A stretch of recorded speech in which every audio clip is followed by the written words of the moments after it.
Imagine working your ass off for 3 years, pouring your heart, your nights, your weekends into a company that promised you nothing but a measly salary. Then, when you finally ask for what's owed, your boss tries to laugh you off. Well, I didn't just walk away. I made him pay, and I mean really pay. If you've ever been underappreciated, exploited, or dismissed by someone in power, hit that like button, subscribe, and buckle up, because this is one of the most satisfying revenge stories you'll ever hear. It was the early 2000s. I had just joined a small startup, fresh, eager, and hungry to learn. The salary was mediocre, honestly, but the work itself, absolutely thrilling. Each project was a puzzle, each client a challenge. I told myself, money doesn't matter, the experience does. For 3 years, I poured myself into the job. 10 solid clients, multiple trial projects, money rolling in, all of it. And still, my paycheck barely reflected the effort.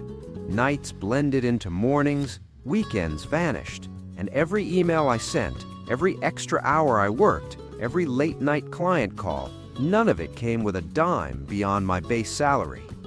But that's not the worst part. The worst part was being treated like my labor didn't matter, like I was replaceable, like my sweat and time were just part of the job. Finally, after 3 years, the conversation about back pay and overtime came up. Around $50,000 in accrued overtime, a sum that could have changed my life. I thought, fair enough. Surely, after all I'd done, they'd acknowledge it. Instead, I was offered equity. A joke of equity, less than 0.01% of a company valued in the hundreds of millions. My blood ran cold. The sheer audacity, the blatant insult. My hands shook, my jaw clenched. I could feel the rage bubbling in my chest, every heartbeat thundering with disbelief. I didn't just feel angry, I felt invisible, betrayed. And it was then I realized, if I wanted justice, I'd have to take it myself. I handed in my resignation that very day. Not next week, not next month, that day. Every eye in the office widened. Panic flashed across the CTO's face. Why? Because legally, I was still on a 1-month notice, and with untaken paid leave stacked up, I was walking out immediately. The very next day, I sent a registered letter demanding my overdue overtime. Predictably, it was rejected. Another letter, another rejection. But this time, I wasn't just asking, I was ready. I was armed with knowledge, and the law was on my side. Here's where it gets interesting. Most people would have rushed to a lawyer immediately. Not me. I played the long game. I asked my attorney, what if we wait 6 years and 11 months, then file demanding interest? He looked at me like I'd lost my mind, but the math was delicious. Daily compounded interest at 12+% APR on $50K over nearly 7 years. By the time we filed, the amount would swell to $112,000, and legally, additional penalties could push it to $135,000. I watched, waited, lived my life, and let the clock tick. 6 years and 11 months later, I filed the case. I had everything. Emails, letters, records of communication.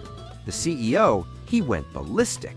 A screaming phone call, which I recorded and submitted as evidence, became a pivotal moment in the trial. Every message, every dismissal, every insult I endured laid bare in front of the judge. The verdict? Instant.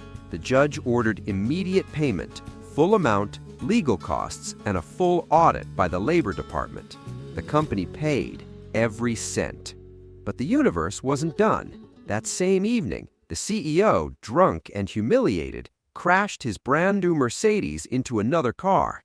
DUI, license revoked, insurance refused to cover damages. Karma? I'd call it poetic justice.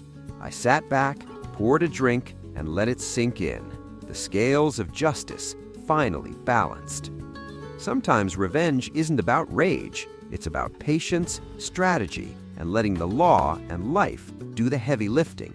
All I did was play the long game, and it was glorious. If this story gave you chills, smash that like button and tell us in the comments, what's the most satisfying revenge you've ever witnessed? And don't forget, subscribe for more stories where karma hits hard and justice is served cold.